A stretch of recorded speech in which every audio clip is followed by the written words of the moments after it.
प्रिय विद्यार्थियों, आज मैं आप सभी को ज्योग्राफी के कृषि चैप्टर को पढ़ा रहा हूँ। जैसा कि हम जानते हैं, हमारा देश कृषि प्रधान देश है और लगभग 70% जनसंख्या कृषि पर निर्भर रहती है। हम सभी देशवासी इस भारत भूमि की पावन बेला में अपने अपने गांव में रहते हैं। हमारा मुख्य व्यवसाय कृषि ही है।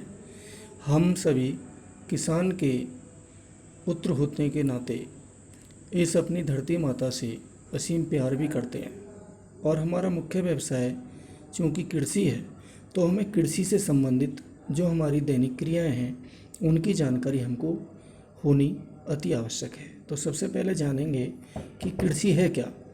तो कृषि को हम कहेंगे कि भूमि को जोतने, फसलें उगाने और पशुओं को पालने की कला, जितनी भी कृषि क्रियाएँ की जाती हैं उसे कृषि कहते हैं। दूसरे अर्थों में हम कह सकते हैं कि भूमि की ऊपरी परत पर अनेक प्रकार की फसलें उगाना कृषि कहलाता है।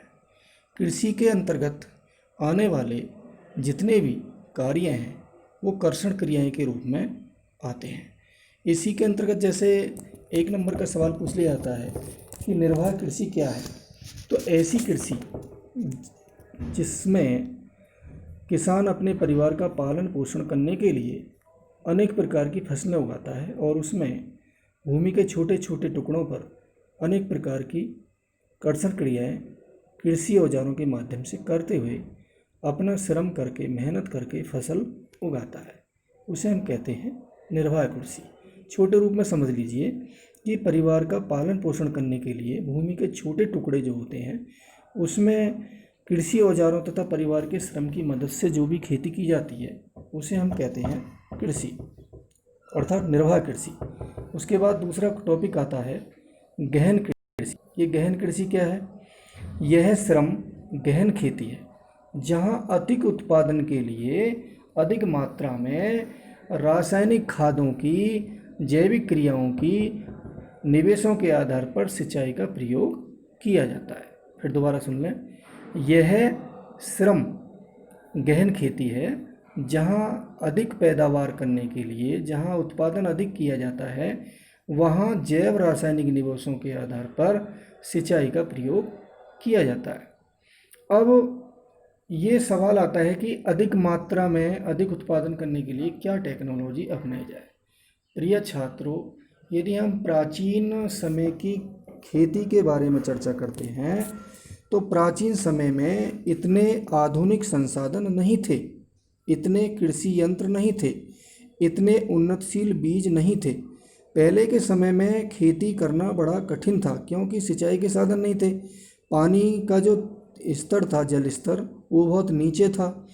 पहला ऐसे बताया जाता है कि किसान तालाबों से, बेड़ी या भोंका के माध्यम से या परोई के माध्यम से पहले पानी परोस करके खेतों में भेज ले जाया जाता था।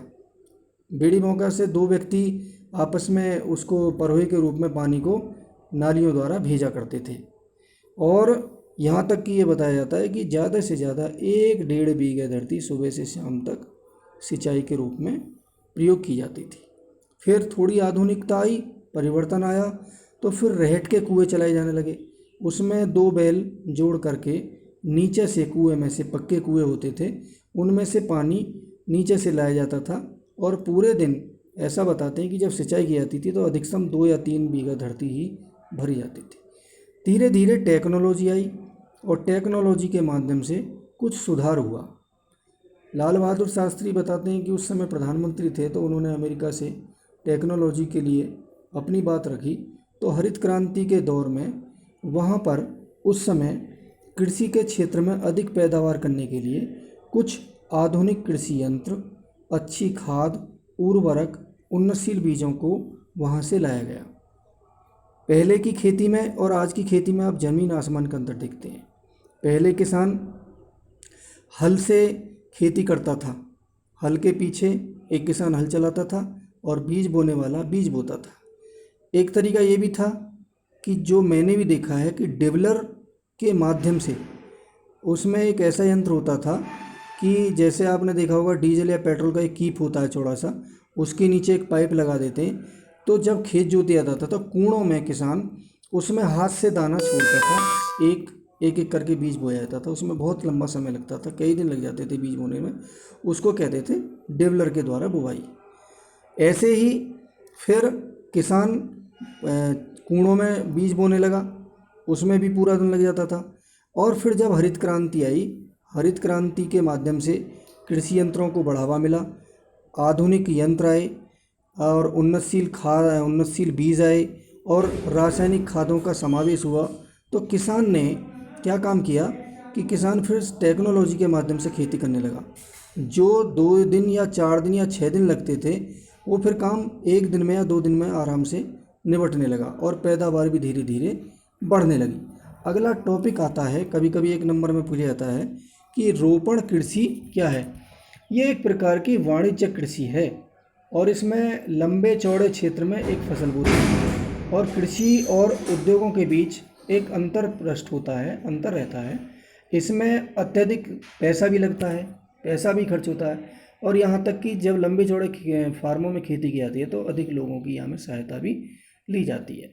उसमें जैसे कि चाय है, कॉफ़ी है, रबड़ है, आप सब जानते हैं कि ये उत्पादन लंबे स्तर पर होता है। देश विदेश को भी ये चाय या कॉफ़ी या कहवा या रबड़ आदि भेजी जाती है। फिर इसी प्रकार से हम चलते हैं श्वेत क्रांति। श्वेत क्रांति क्या है? देखिए, श्वेत क्रांति का मतलब होता है कि दूध के उत्पादन में क्रांतिकारी वृद्धि, अर्थात अमेरिका में दूध देने वाली जो नस्लें थी पशुओं की वो बहुत अच्छी थी। फिर हरित क्रांति का जब दौर आया तो अपने देश में भी कुछ पशुओं की नस्लों में सुधार करने की योजना बनाई गई और पशुओं की नस्लों में जब सुधार किया गया तो पहले जो पशु दूध दिया करते थे वो बहुत कम मात्रा में दूध देते थे, लेकिन धीरे धीरे दूध की मात्रा बढ़ती चली गई क्योंकि उनकी नस्ल में सुधार किया जाने लगा।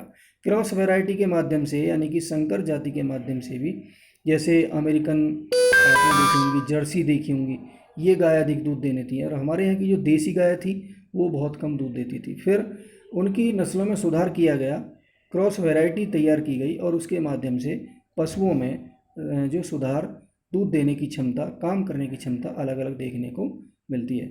उदाहरण के जैसे हम पशुओं में भैंस का पालन करते हैं तो मुर्रा भैंस है, हरियाणा भैंस है। ऐसी गाय में देखेंगे जर्सी गाय है, अमेरिकन गाय है जिसको हम दोगली भी कह देते हैं, साहिवाल गाय है। ऐसी कई गाय हैं जिनसे दूध बहुत अधिक मात्रा में लिया जाता है।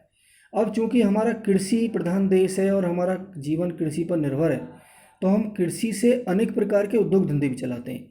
चाहे उद्योग हो, चलाते नहीं चलाते कि दूध से हम अनेक प्रकार के ऐसे प्रोडक्ट तैयार करते हैं जिसके माध्यम से हमारी जीविका का साधन चलता है और लोगों की मूलभूत आवश्यकताएं पूरी होती हैं। जैसे चमड़ा उद्योग है, जो पशु मर जाते हैं तो उनका चमड़े से उनके अनेक प्रकार के वस्तुएं भी बनाई जाती हैं।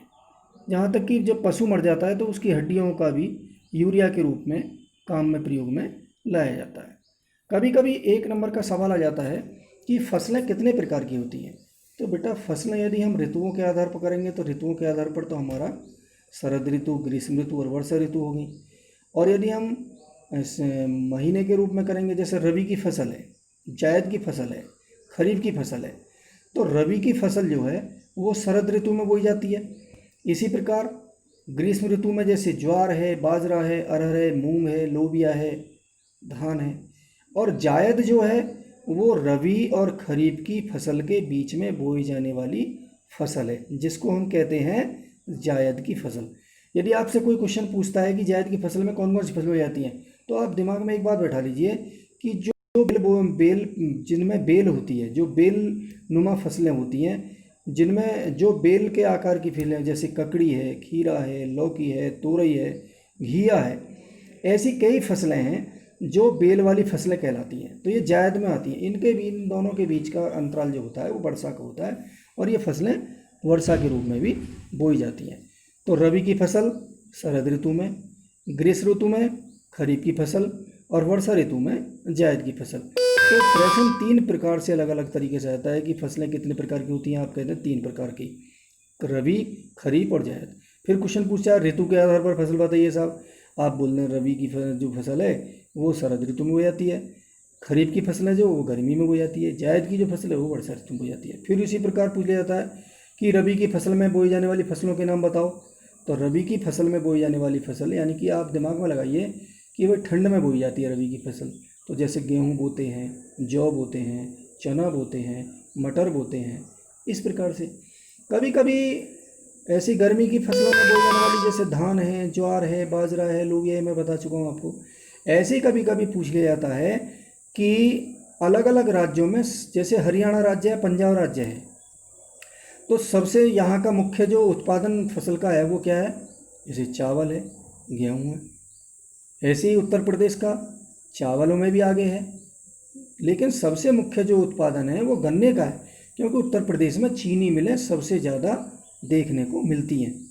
तो भूगोल की दृष्टि से मानचित्र में कभी कभी पूछा जाता है कि भारत के किस राज्य में सबसे ज़्यादा चीनी मिले हैं, तो आप उत्तर दर्शाएंगे उत्तर प्रदेश में, क्योंकि उत्तर प्रदेश में गन्ना सबसे ज़्यादा देखने को मिलता है। ऐसे ही चावल या गेहूं की बात करें तो अपना उत्तर प्रदेश भी चावल के उत्पादन में कम नहीं है, पर पंजाब और हरियाणा सबसे ज़्यादा चावल के बारे में देखने को या गेहूं के बारे में देखने को मिलता है।